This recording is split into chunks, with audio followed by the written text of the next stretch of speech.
Hi everyone, my name is Marcella, and today I'll be talking to you about my analysis of the episode from one of the most notorious American cartoons, The Simpsons, and specifically focusing on the episode titled Lisa the Vegetarian.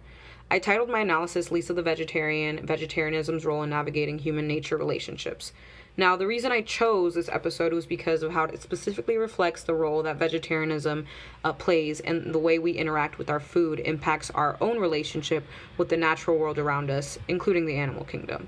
This episode gained recognition in national awards, including the Environmental Media and Genesis Awards, for helping bring attention to environmental issues surrounding animal rights. Another reason as to why I chose a specific episode was because I myself have embarked on my own journey through vegetarianism, and I felt that this episode utilized its mediated platform to bring to light the underlying environmental reasons why individuals shift to vegetarianism. Now, before I dive into my framework I utilized for my analysis, I wanted to provide a brief overview of the cast of The Simpsons and the plot of this specific episode. For those who have not seen The Simpsons, this show is a satirical cartoon that illustrates the life of an average middle-class family navigating their lives in the fictional city of Springfield in the United States. The city of Springfield is intended to mirror the structure of a suburban American town. Now, the main characters in the show include mischievous father Homer Simpson, daughter and son Bart and Lisa Simpson, mother and wife Marge Simpson, and baby Maggie. There are several other supporting characters that appear throughout the entire show and series, but for this specific episode I wanted to specifically highlight Lisa's classmates, which include a set of twins, Sherry and Terry, Ralph Wiggum, who is the son of the local cop, Clarence Wiggum, and Janie Powell. Other supporting characters include Apu Nahazra, who runs a popular convenience store in Springfield called Quickie Mart. The episode begins with the Simpsons family going to Storytown Village, an amusement park and petting zoo, and interacting with several animals, including some goats, sheep, and cows. As the family begins to actively interact with the animals, Lisa encounters a little baby sheep, which essentially steals her heart. When she goes home, her family sits down to have dinner, and she sees on her plate a lamb chop that her mom cooked. As she goes to cut a piece off, she begins to picture the piece of lamb chop as a literal part of the baby sheep's body and their anatomy from Storytown Village. And she then tells her family that she can no longer eat meat and advocate for the killing of animals in a shift from being an omnivore to vegetarian.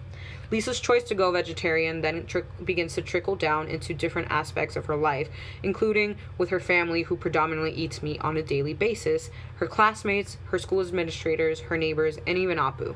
As the episode continues, Lisa battles to justify her choice to go vegetarian to her community and faces backlash and ridicule as a result, dealing with the stereotypes that come with conducting a vegetarian lifestyle.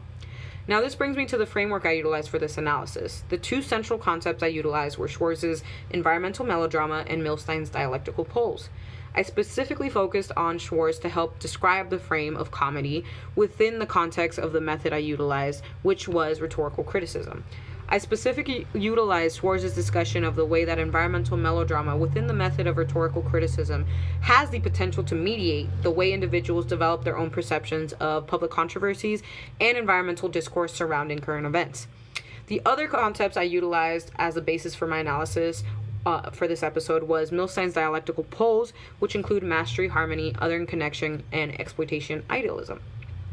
Each of these poles serves as a tool for examining discourse and dominant ideologies that help reproduce specific human relationships with nature. These poles essentially help reflect two ideologies which are opposites and yet closely connected.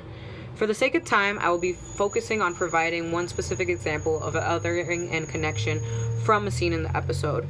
The pole of othering connection focuses on how humans historically and continuously have disassociated from the natural world and the animal kingdom by the act of othering.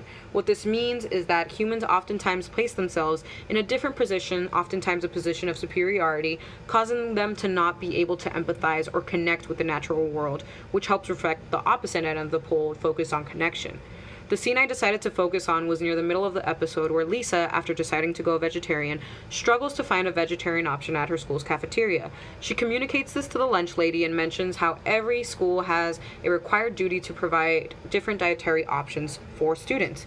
As a result, the principal, Skinner, comes into Lisa's class in an attempt to mask Lisa's concerns by showing a short clip about a cowboy describing the process of cows going through before, during, and after the slaughterhouse to a little boy named Jimmy.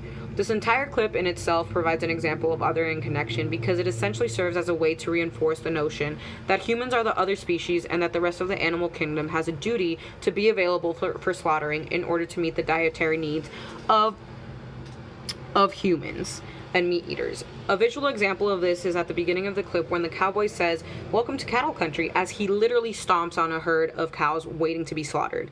This act of literally stomping on the animals helps show that way that humans disassociate significantly with the natural world and animal kingdom, resulting in humans having complete disregard for their well-being. Another example of othering in this clip is through the way that what the cowboy says at the end of the video. When Jimmy asks, "My friend says it's wrong to eat meat. Is that true?" And the cowboy responds by saying, "Don't kid yourself, Jimmy. If a cow ever had the chance, it'd eat you and everyone you'd care about."